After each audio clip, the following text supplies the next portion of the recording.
These sacrifices were important because they showed that sin is serious and requires payment. Leviticus 17:11 explains why blood was necessary. For the life of a creature is in the blood, and I have given it to you to make atonement for yourselves on the altar. It is the blood that makes atonement for one's life. God also established special holy days for the people to remember what he had done for them. The Sabbath was every seventh day for rest. Passover remembered their escape from Egypt. The Day of Atonement was when the high priest made sacrifice for the sins of the whole nation. The Feast of Tabernacles reminded them of living in tents in the desert. Leviticus also contains many laws about daily life. Some foods were clean and could be eaten, while others were unclean and forbidden. There were laws about skin diseases, mold in houses, and many other practical matters. Leviticus 19:18 contains one of the most important commands. Do not seek revenge or bear a grudge against anyone among your people, but love your neighbor as yourself. I am the Lord. The goal of all these laws was to make Israel different from the nations around them. Leviticus 20:26 states God's purpose. You are to be holy to me, because I, the Lord, am holy, and I have set you apart from the nations to be my own.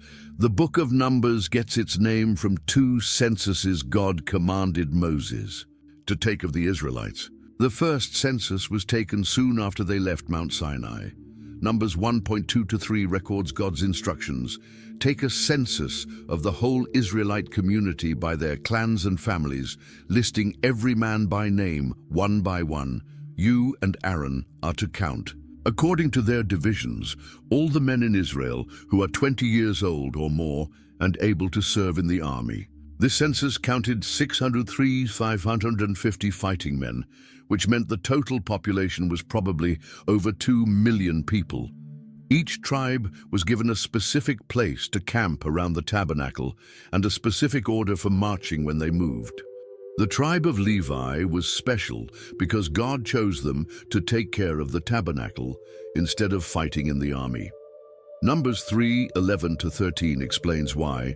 The Lord also said to Moses, I have taken the Levites from among the Israelites in place of the first male offspring of every Israelite woman. The Levites are mine, for all the firstborn are mine.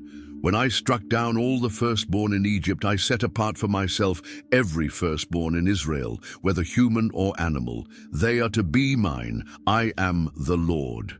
The Levites were divided into 3 groups. The descendants of Kohath carried the most holy items, like the Ark of the Covenant. The descendants of Gershon carried the curtains and coverings. The descendants of Merari carried the frames and posts. Numbers also tells about the organization of the army and how they were to march when God told them to move. The cloud over the tabernacle was their signal. When it moved, they followed. When it stopped, they set up camp. The second census was taken 38 years later, just before entering the Promised Land. Numbers 26:51 gives the total. The total number of the men of Israel was 601,730. Almost the same number, but it was an entirely new generation since all the adults from the first census had died in the desert except Joshua and Caleb. This census also included the division of the land. Each tribe would receive territory based on its size, and the land would be divided by casting lots to see which tribe got which area. As the 40 years in the desert were ending, Moses knew he would not enter the Promised Land with the people. The book of Deuteronomy contains his final speeches to prepare the new generation for life in their new home. Deuteronomy 1:1-3 sets the scene. These are the words Moses spoke to all Israel in the wilderness east of the Jordan, that is, in the Arabah, opposite Suf, between Paran and Tophel, Laban, Hazeroth, and Dizahab. It takes 11 days to go from Horeb to Kadesh Barnea by the Mount Seir road. In the 40th year, on the first day of the 11th month, Moses proclaimed to the Israelites all that the Lord had commanded him concerning them.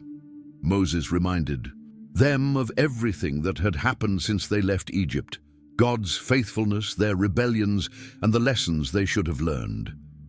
He repeated many of the laws God had given them and explained how to apply them in their new land. The heart of Moses' message was about loving God completely. Deuteronomy 6:4-6 contains the most important command. Hear, O Israel, the Lord our God, the Lord is one. Love the Lord your God with all your heart and with all your soul and with all your strength. These commandments that I give you today are to be on your hearts. Moses warned them about the temptations they would face in the Promised Land. The people living there worshipped false gods, and it would be easy to copy their ways. Deuteronomy 8:11-14 shows his concern. Be careful that you do not forget the Lord your God, failing to observe his commands, his laws, and his decrees that I am giving you this day. Otherwise, when you eat and are satisfied, when you build fine houses and settle down, and when your herds and flocks grow large, and your silver and gold increase, and all you have is multiplied, then your heart will become proud, and you will forget the Lord your God, who brought you out of Egypt, out of the land of slavery. Moses also gave them promises of blessing if they obeyed God, and warnings of punishment if they turned away from him. He told them that if they ever became unfaithful and were scattered among the nations, God would still take them back if they returned to him with all their hearts. Before he died, Moses appointed Joshua as the new leader and blessed each of the 12 tribes. Deuteronomy 34:5-7 records the end of Moses' life. And Moses, the servant of the Lord, died there in Moab, as the Lord had said. He buried him in Moab, in the valley opposite Beth Peor, but to this day no one knows where his grave is. Moses was 120 years old when he died, yet his eyes were not weak, nor his strength gone. The Israelites mourned for Moses 30 days. He had been their leader for 40 years and had spoken with God face to face like no one else ever had. Now they were ready to enter the land God had promised to Abraham, Isaac, and Jacob hundreds of years before. After Moses died, God chose Joshua to lead the Israelites into the Promised Land.